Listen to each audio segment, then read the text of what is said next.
Today's pronunciation lesson is contrasting the sounds a and eh. First, I will use each sound in a word. Then I will put the words into a sentence so that you can hear them together with contextual clues. Please listen closely to the differences in the sounds. First, the a sound in the word gate, gate, gate. Now the eh sound in the word get, get, get. Now I will use them both in a sentence. Did you get a new gate? Did you get a new gate?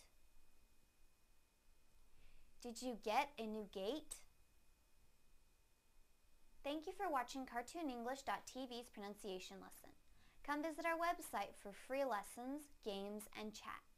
Bye!